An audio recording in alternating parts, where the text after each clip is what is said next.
L'année 511 marque la mort de Clovis, le fondateur de la dynastie mérovingienne. Le grand royaume franc qu'il avait bâti se divise alors entre ses 4 fils selon la loi franque. Thierry reçoit le royaume de Reims, Clodomir celui d'Orléans, Childebert hérite de Paris, et Clotaire, le plus jeune, obtient Soissons. Personne ne sait encore que ce dernier partage cache une ambition dévorante et une cruauté sans limite. Clotaire n'a que 11 ans quand il monte sur le trône de Soissons. Contrairement à ses frères, il grandit dans l'ombre, observant, calculant, apprenant. Très tôt, il comprend que la loi du partage condamne le royaume franc à l'affaiblissement. Une obsession naît dans son esprit, réunir tous les territoires sous sa seule couronne, quel qu'en soit le prix. Le jeune roi développe rapidement une personnalité complexe, mêlant intelligence politique et violence extrême. Il sait charmer quand il le faut, négocier avec habileté, mais n'hésite jamais à recourir au meurtre pour éliminer ses obstacles. Ses contemporains le décrivent comme le plus rusé des fils de Clovis, mais aussi le plus terrifiant. Les premières années de son règne révèlent déjà sa nature sanguinaire. Contrairement à ses frères qui se contentent de gouverner leurs territoires respectifs, Clotaire multiplie les expéditions militaires. Il attaque les Burgondes, les Thuringiens, tous ceux qui peuvent lui apporter gloire et butin. Mais surtout, il étudie ses frères, leurs faiblesses, leurs territoires, préparant déjà sa future conquête. En 524, l'occasion se présente. Clodomir, son frère roi d'Orléans, trouve la mort lors d'une bataille contre les Burgondes à Vézéronce. Clotaire feint la tristesse, mais son esprit calcule déjà. Le royaume d'Orléans devient orphelin, gouverné par 3 enfants, Théodebald, Gunther et Clodoald, tous âgés de moins de 10 ans. Selon la loi, ses héritiers légitimes devraient hériter du trône de leur père. Clotaire a d'autres projets. L'année 532 restera marquée par l'un des crimes les plus odieux de l'histoire mérovingienne. Clotaire ourdit un plan diabolique avec son frère Childebert pour éliminer leur neveu et se partager le royaume d'Orléans. Ils envoient un émissaire, Arcadius, petit-fils de Sidoine Apollinaire, auprès de leur mère Clotilde. L'homme arrive au palais royal porteur d'un message terrifiant. Une paire de ciseaux et une épée nue. Le choix est simple. Soit les enfants renoncent à leur héritage et deviennent moines après qu'on leur ait coupé les cheveux avec les ciseaux, soit ils meurent par l'épée. Clotilde, dans un moment de naïveté tragique, répond qu'elle préfère voir ses petits-fils morts plutôt que tondus. Cette réponse scelle le sort des enfants. Clotaire et Childebert n'attendaient que ce prétexte. Ils se ruent sur leur neveu sans la moindre hésitation. Clotaire s'empare personnellement de Théodebald, l'aîné âgé de 10 ans. Sans trembler, il enfonce son couteau dans l'aisselle de l'enfant pour atteindre directement le cœur. Le geste est précis, calculé, celui d'un homme habitué à tuer. Childebert, moins déterminé, hésite devant Gunther, le second fils âgé de 7 ans. Cette faiblesse exaspère Clotaire qui arrache l'enfant des mains de son frère et lui plante son couteau dans le ventre. Le petit garçon s'effondre dans une mare de sang sous les yeux horrifiés des serviteurs. Seul Clodoald échappe au massacre. Des fidèles parviennent à l'enlever et à le cacher. Plus tard, traumatisé par la mort de ses frères, il renoncera au monde et fondera le monastère de Saint-Cloud près de Paris. Clotaire et Childebert se partagent froidement le royaume d'Orléans, augmentant considérablement leurs territoires respectifs. Le double meurtre des neveux révèle la méthode Clotaire, allier la brutalité à la ruse politique. Il ne se contente pas d'éliminer ses rivaux, il légitime ses crimes en manipulant les circonstances. En forçant Clotilde à choisir entre l'exil monastique et la mort de ses petits-fils, il transforme un assassinat prémédité en exécution d'une sentence familiale. Cette technique de légitimation du meurtre, Clotaire la perfectionne au fil des années. Il comprend que dans la société franque, la violence est acceptée si elle respecte certains codes. Un roi peut tuer pour venger l'honneur, pour punir une trahison, pour défendre ses droits. Il suffit de présenter chaque meurtre sous l'angle approprié. En 534, nouvelle opportunité d'expansion. Les Burgondes, affaiblis par des luttes internes, deviennent une proie facile. Clotaire s'allie à nouveau avec Childebert pour envahir leur territoire. La campagne tourne rapidement en leur faveur. Les 2 frères se partagent les terres conquises, mais Clotaire s'arrange pour obtenir les régions les plus riches et les mieux défendues. Cette conquête de la Bourgogne marque un tournant dans la stratégie de Clotaire. Il réalise que s'allier temporairement avec ses frères lui permet d'éliminer les royaumes extérieurs plus efficacement. Une fois ses territoires intégrés au monde franc, il pourra se retourner contre ses alliés d'un jour. La patience devient son arme favorite. Parallèlement, Clotaire développe un réseau d'espionnage sophistiqué. Il place des agents dans les cours de ses frères, corrompt leurs conseillers, séduit leurs épouses. Aucun secret ne lui échappe. Il connaît les faiblesses de chacun, leurs projets, leurs alliances. Cette information lui donne un avantage décisif dans toutes les négociations. Les relations entre les fils de Clovis se dégradent rapidement après le partage de la Bourgogne. Thierry, le roi de Reims, comprend que ses frères représentent une menace mortelle. Il tente de s'allier avec des puissances extérieures, mais Clotaire déjoue systématiquement ses manœuvres.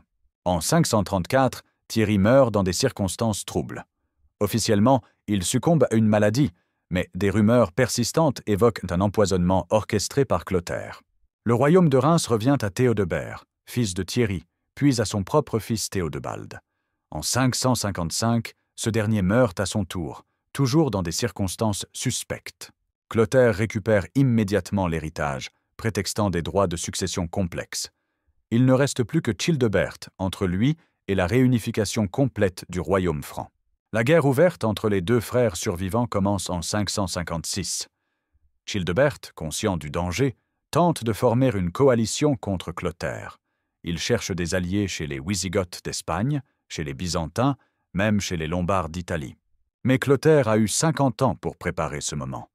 Ses espions infiltrent tous les complots, ses agents corrompent tous les alliés potentiels. Surtout, Clotaire maîtrise parfaitement l'art de débaucher les fidèles de ses ennemis. Il offre des terres, des titres, des richesses considérables à tous ceux qui abandonnent Childebert. Un à un, les grands du royaume de Paris changent de camp. Childebert se retrouve isolé, trahi par ses propres vassaux. En 558, Childebert meurt subitement. Encore une fois, les circonstances restent mystérieuses, mais Clotaire ne perd pas de temps en investigation. Il s'empare immédiatement de Paris, chasse brutalement la veuve Ultrogoth et ses filles du palais royal, et s'installe en maître absolu de l'ensemble du royaume franc. À 60 ans, Clotaire a enfin réalisé son rêve de jeunesse, réunifier l'héritage de Clovis sous sa seule autorité. Il devient le premier roi depuis son père à gouverner l'ensemble des territoires francs. Mais cette victoire totale va révéler la face la plus sombre de sa personnalité. Une fois seul maître du royaume, Clotaire révèle sa vraie nature. Débarrassé de la nécessité de négocier avec ses frères, il gouverne en tyran absolu. Ses premières décisions montrent une cruauté systématique envers tous ceux qui ont osé s'opposer à lui dans le passé. Il commence par éliminer méthodiquement tous les anciens fidèles de ses frères défunts. Ceux qui avaient servi Childebert ou Thierry avec loyauté sont arrêtés, torturés, exécutés ou exilés. Clotaire ne tolère aucune opposition, même passive. Il comprend que la peur constitue le fondement le plus solide de son pouvoir. Les méthodes d'exécution qu'il ordonne révèlent un sadisme raffiné. Les nobles coupables de trahison sont décapités en public, leurs têtes exposées aux portes des villes. Les simples soldats sont pendus par groupes entiers. Les femmes des conspirateurs sont violées, puis vendues comme esclaves. Clotaire veut que chaque acte de résistance soit puni de manière exemplaire. Mais c'est dans le traitement de sa propre famille que la folie de Clotaire atteint son paroxysme. Ses fils, éduqués dans cette atmosphère de violence permanente, développent naturellement des ambitions personnelles. Cramne, son fils aîné, se révèle particulièrement indocile. En 556, il ose se rebeller ouvertement contre l'autorité paternelle. Cette rébellion filiale plonge Clotaire dans une rage meurtrière. Comment son propre sang ose-t-il défier son autorité? Il pardonne une première fois, pensant que la clémence suffira à ramener Cramne à la raison. Erreur fatale. En 559, le fils rebelle récidive et tente de s'allier avec les Bretons pour créer un royaume indépendant. La seconde rébellion de Cramne déclenche chez Clotaire une fureur sans limite. Il lève immédiatement une armée considérable et part en campagne pour châtier son fils. La poursuite dure plusieurs mois. Cramne fuit de ville en ville, de forêt en forêt, mais son père le traque avec l'acharnement d'un chasseur. La bataille finale a lieu en Bretagne, sur les terres de Conobert, alliés de Cramne. Les troupes royales, supérieures en nombre et en équipement, écrasent rapidement les rebelles.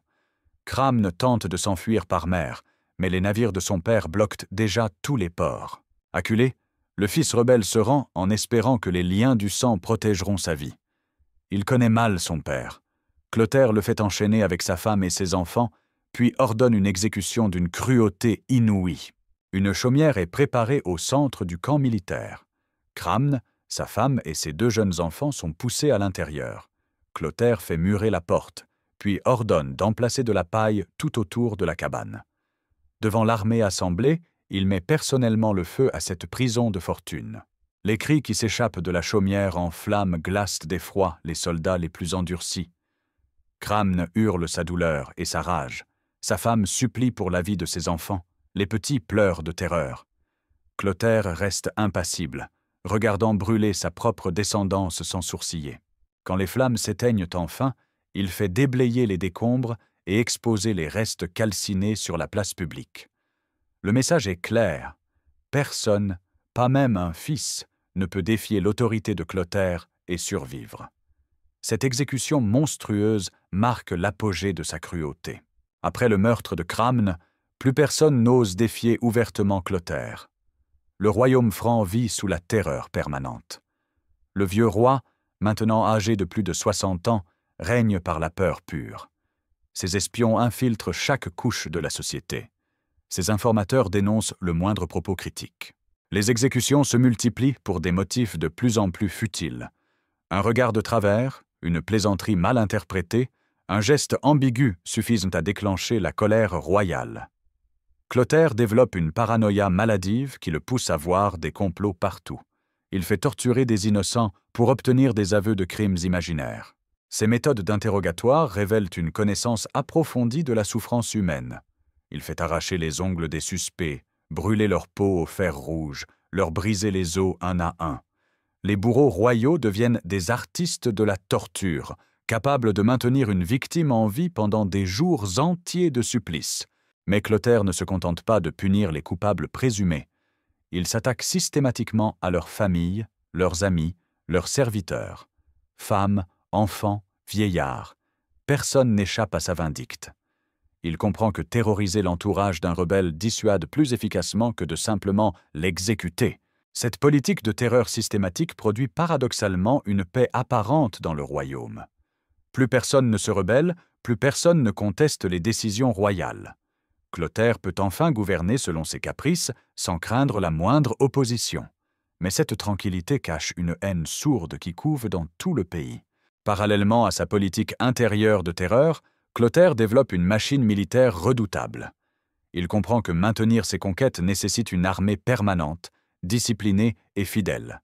Il réorganise complètement les forces franques selon des principes novateurs pour l'époque. Contrairement aux armées de ses prédécesseurs, composées essentiellement de guerriers libres servant temporairement, Clotaire crée un corps de soldats professionnels entièrement dévoués à sa personne. Ces hommes, recrutés dès l'adolescence, reçoivent un entraînement intensif et brutal qui en fait des machines à tuer. L'entraînement militaire que Clotaire impose à ses troupes frôle la torture. Les jeunes recrues subissent des épreuves d'endurance mortelles, des combats à mort entre elles, des humiliations constantes destinées à briser leur volonté individuelle. Seuls les plus résistants physiquement et mentalement survivent à cette formation impitoyable. Ces soldats d'élite constituent la garde rapprochée du roi. Ils l'accompagnent partout, prêts à exécuter ses ordres les plus sanglants sans broncher. Clotaire les récompense généreusement avec le butin des campagnes, mais il sait aussi les punir avec une sévérité extrême en cas de défaillance. Grâce à cette armée professionnelle, Clotaire lance de nouvelles campagnes de conquête aux frontières de son royaume. Il attaque les Saxons au nord, les Alamans à l'est, les Wisigoths au sud. Chaque victoire apporte de nouveaux territoires, de nouveaux esclaves, de nouvelles richesses qui financent l'expansion suivante. La prospérité économique du royaume de Clotaire repose entièrement sur la guerre et l'esclavage. Chaque campagne militaire victorieuse rapporte un butin considérable, or, argent, objets précieux pillés dans les villes conquises. Mais surtout, ces expéditions procurent des milliers d'esclaves vendus sur les marchés de l'Empire. Clotaire organise méthodiquement ce commerce humain. Il fait construire des entrepôts spécialisés dans les principales villes de son royaume, où les captifs sont parqués en attendant leur vente.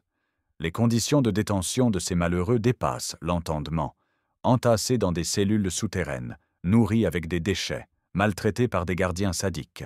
Les femmes et les enfants captifs subissent des traitements particulièrement atroces. Clotaire autorise ses soldats à les violer avant la vente, considérant que cette pratique fait partie des récompenses légitimes du guerrier. Les plus belles femmes sont réservées aux harems des dignitaires francs, les autres vendues comme servantes dans les maisons bourgeoises. Cette économie de prédation permet à Clotaire de financer un train de vie somptuaire.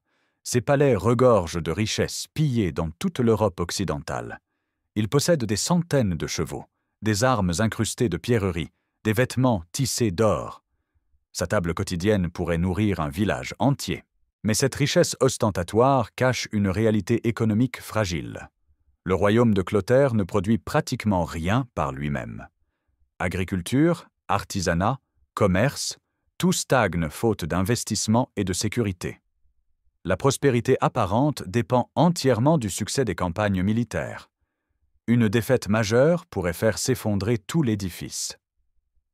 En 560, Clotaire atteint l'âge vénérable de 60 ans. Pour l'époque, c'est un patriarche, un survivant exceptionnel dans un monde où l'espérance de vie dépasse rarement 40 ans. Mais les décennies de violence ont laissé des traces profondes sur son corps et son esprit. Physiquement, le vieux roi n'est plus que l'ombre de lui-même. Des décennies de campagnes militaires ont usé son corps, multiplié les blessures et les infirmités. Il souffre de douleurs articulaires constantes, sa vue baisse, son ouïe faiblit. Pour masquer ces signes de vieillesse, il se farde, porte des perruques, s'habille de couleurs vives qui contrastent avec sa peau flétrie. Mentalement, Clotaire sombre dans une paranoïa de plus en plus aiguë. Il voit des assassins partout, soupçonne ses propres gardes de comploter contre lui, fait tester tous ses repas par des goûteurs. Ses colères deviennent imprévisibles et terrifiantes. Il peut ordonner une exécution pour un mot mal compris, puis oublier complètement l'incident l'instant suivant. Cette dégradation mentale inquiète profondément l'entourage royal. Les conseillers, les généraux, les évêques comprennent que le royaume ne peut plus être gouverné par un vieillard instable. Mais personne n'ose exprimer ouvertement ses préoccupations. Le souvenir du sort de Cramne dissuade toute velléité d'opposition.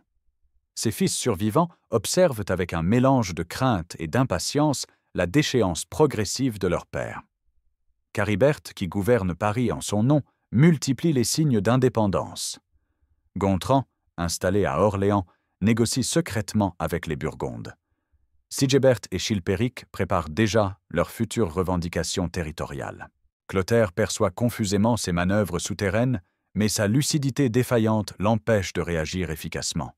Il alterne les menaces et les concessions, semant la confusion dans son propre camp. L'autorité royale, si fermement établie depuis des décennies, commence à se fissurer. L'automne 561 apporte les premiers signes d'une maladie grave. Clotaire, qui a toujours joui d'une santé de fer, se plaint soudain de douleurs violentes à l'estomac. Les médecins du royaume, terrorisés à l'idée de porter un diagnostic défavorable, multiplient les traitements fantaisistes, saignées, purges, fumigations, incantations magiques. Rien n'y fait. L'état du roi se détériore rapidement. Il passe des journées entières prostré dans ses appartements, refusant de recevoir ses conseillers. Quand il consent à apparaître en public, son aspect effraie la cour. Visage livide, corps décharné, regard fiévreux. Le tyran tout-puissant n'est plus qu'un vieillard agonisant. Conscient de sa mort prochaine, Clotaire convoque une ultime assemblée pour organiser sa succession. Contrairement à ce que beaucoup espéraient, il ne désigne pas d'héritier unique. Par un ultime acte de cruauté, il divise à nouveau le royaume entre ses 4 fils survivants, reproduisant exactement le partage qu'il avait combattu toute sa vie. Ce testament politique constitue peut-être sa plus grande malédiction. En refusant de léguer un royaume unifié, Clotaire condamne ses descendants aux mêmes luttes fratricides qui ont ensanglanté sa propre jeunesse. Il semble prendre un plaisir morbide à imaginer ses fils s'entretuer pour reconstituer son héritage. Le 29 novembre 561, dans son palais de Compiègne, Clotaire rend son dernier souffle. Ces derniers mots, rapportés par les chroniqueurs, révèle son cynisme final. Que Dieu juge si j'ai bien ou mal agi. Moi, j'ai fait ce qui me semblait nécessaire pour la grandeur des Francs. La mort de Clotaire déclenche immédiatement les conflits qu'il avait prévus. Ses 4 fils se disputent âprement l'héritage paternel, chacun revendiquant la suprématie sur ses frères. Les guerres civiles reprennent avec une violence redoublée, comme si la malédiction du tyran défunt pesait sur sa descendance. Charibert obtient le royaume de Paris, Gontran celui d'Orléans, Sigebert hérite de l'Austrasie et Chilpéric de la Neustrie. Mais cette partition satisfait peu les héritiers.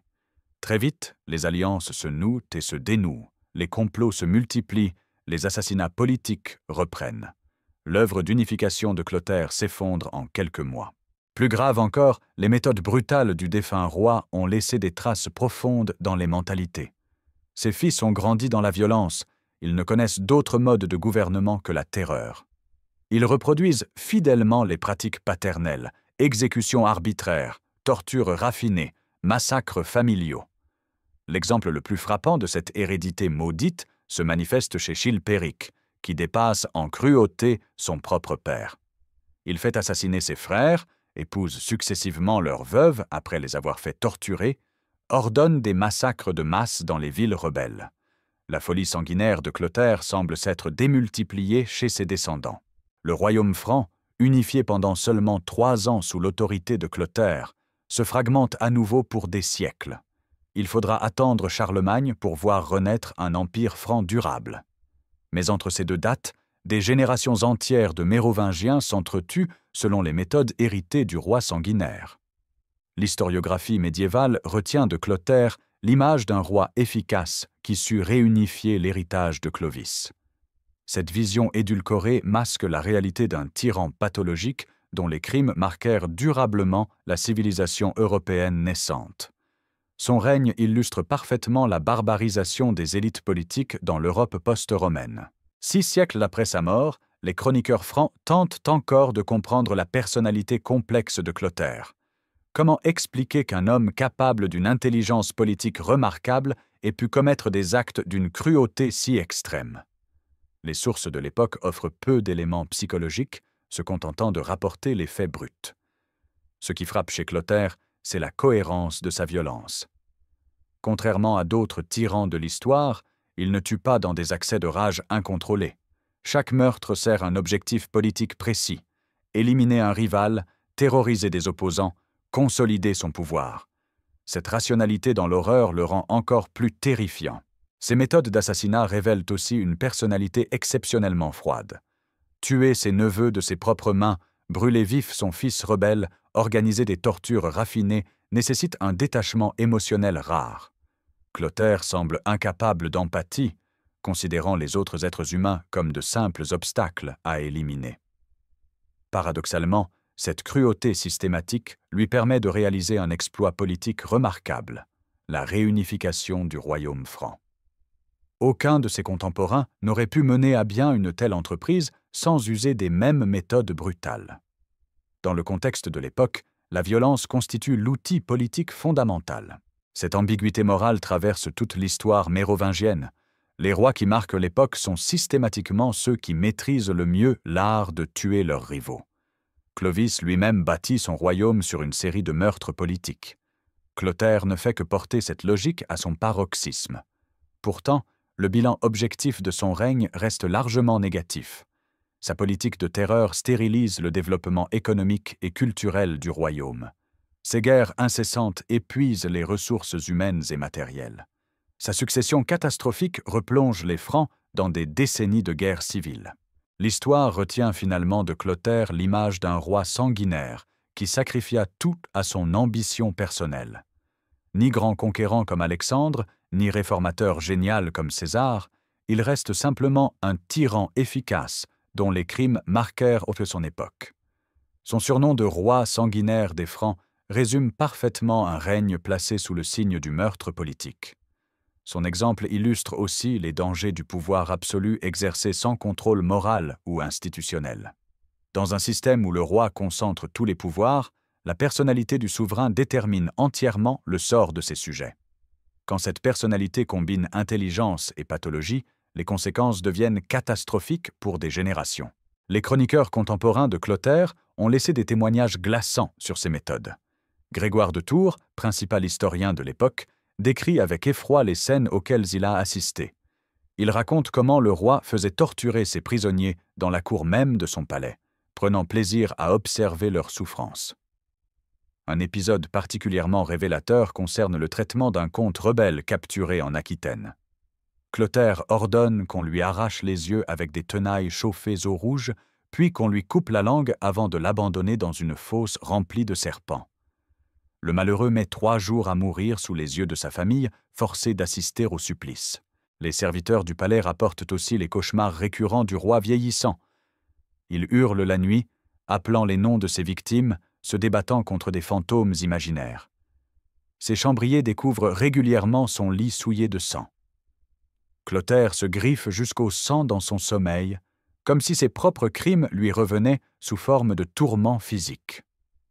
Ces détails révèlent peut-être les seuls moments où la conscience du tyran se manifestait. Mais même hanté par ses victimes, Clotaire ne modifie jamais ses méthodes. Au contraire, ces dernières années voient une recrudescence de la violence, comme si l'approche de la mort exacerbait sa cruauté naturelle. Ce qui distingue Clotaire des autres tyrans de son époque, c'est la systématisation de la violence. Il ne se contente pas de tuer ses ennemis personnels, il organise méthodiquement l'élimination de tous ceux qui pourraient menacer son pouvoir. Cette approche révèle une intelligence politique redoutable mise au service du mal. Il crée un véritable service de renseignement dirigé par Hansowald, un Saxon capturé dans sa jeunesse et éduqué pour devenir son bras droit dans les opérations les plus sombres. Cet homme, totalement dévoué à son maître, dirige un réseau d'espions et d'assassins qui infiltrent toutes les cours d'Europe occidentale. Les archives retrouvées dans les ruines de son palais révèlent l'étendue de ce réseau criminel. Des listes détaillées recensent les personnalités à surveiller, leurs faiblesses, leurs proches susceptibles d'être utilisés comme otages. Chaque noble du royaume fait l'objet d'un dossier complet. Fortune, alliance, habitude, vices secrets. Cette bureaucratie du crime permet à Clotaire d'éliminer ses ennemis avec une précision chirurgicale. Quand un seigneur devient trop puissant, des accidents arrangés frappent sa famille. Quand un évêque prêche contre la tyrannie royale, il meurt empoisonné dans des circonstances apparemment naturelles. Quand des marchands complotent, leurs caravanes disparaissent mystérieusement.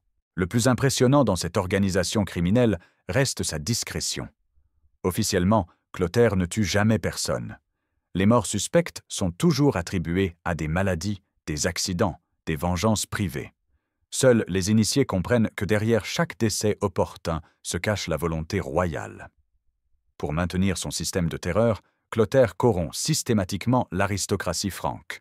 Il comprend qu'un tyran isolé ne peut survivre longtemps. Il faut associer les élites à ses crimes pour les rendre complices.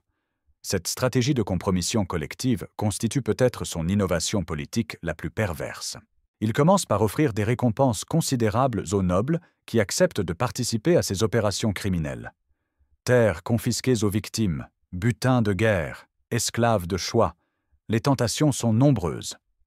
Progressivement, une partie de l'aristocratie bascule dans la collaboration active avec la tyrannie. Ses complices deviennent à leur tour des otages du système. Ayant participé aux crimes royaux, ils ne peuvent plus se retourner contre Clotaire sans risquer d'être dénoncés. Le roi accumule ainsi des preuves compromettantes contre chacun de ses vassaux, créant un équilibre de la terreur qui garantit leur fidélité. La méthode fonctionne si bien que même après la mort de Clotaire, ses anciens complices continuent à défendre sa mémoire. Ils ont trop à perdre dans une révision du passé qui révélerait leur propre forfait.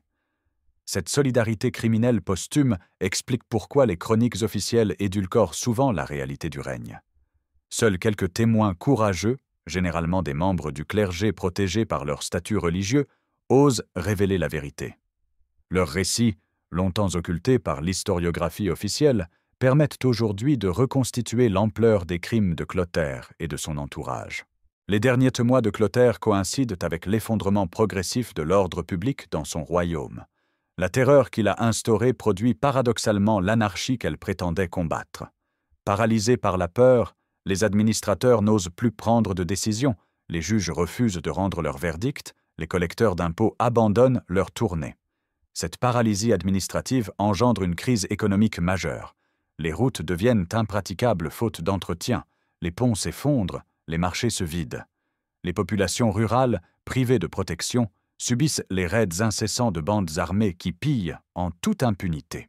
Clotaire, enfermé dans sa paranoïa, refuse d'admettre l'évidence. Il attribue tous les dysfonctionnements à des sabotages organisés par ses ennemis. Ces derniers édits multiplient les sanctions contre des coupables imaginaires, aggravant encore la paralysie générale. Ironie tragique, ce roi qui a passé sa vie à éliminer ses rivaux meurt dans un royaume plus fragile que jamais. L'unité politique qu'il a construite par la violence se révèle purement superficielle. Dès qu'elle perd son architecte, elle s'effrite immédiatement, plongeant les Francs dans de nouvelles décennies de chaos. Cette fragilité finale révèle l'échec fondamental de la méthode Clotaire. Un pouvoir fondé uniquement sur la terreur ne peut survivre à celui qui l'incarne. N'ayant créé aucune institution durable, n'ayant formé aucun successeur capable, le tyran lègue à ses héritiers un royaume unifié en apparence mais totalement déstructuré en réalité. Clotaire demeure ainsi dans la mémoire collective européenne comme l'archétype du tyran mérovingien, celui qui poussa la logique du pouvoir personnel jusqu'à ses conséquences les plus extrêmes. Son règne sanglant annonce déjà les dérives totalitaires que connaîtront les siècles suivants, quand la concentration du pouvoir entre les mains d'un seul homme produira des monstres encore plus terrifiants.